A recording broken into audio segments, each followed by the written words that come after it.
মা, দিদি, বোন, কন্যা সকলকেই আমরা সম্মানের চোখে দেখি।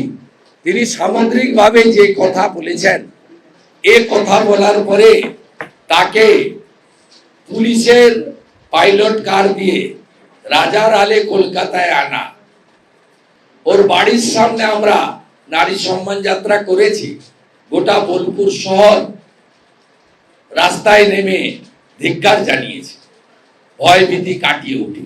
তৃণমূলে যত এই ধরনের কুকথা এবং কাজ করবেন তত দ্রুত আপনার পদোন্নতি হবে। প্রমাণ হয়েছে আরজিকর কাণ্ডে অভয়ার দেহ তাড়াতাড়ি পুড়িয়ে দিয়েছিল বলে পানিহাটির সেই কাউন্সিলর কীর্তিমান, তিনি আজকে পানিহাটির পৌর প্রধান পদে অভিষিক্ত হয়েছেন।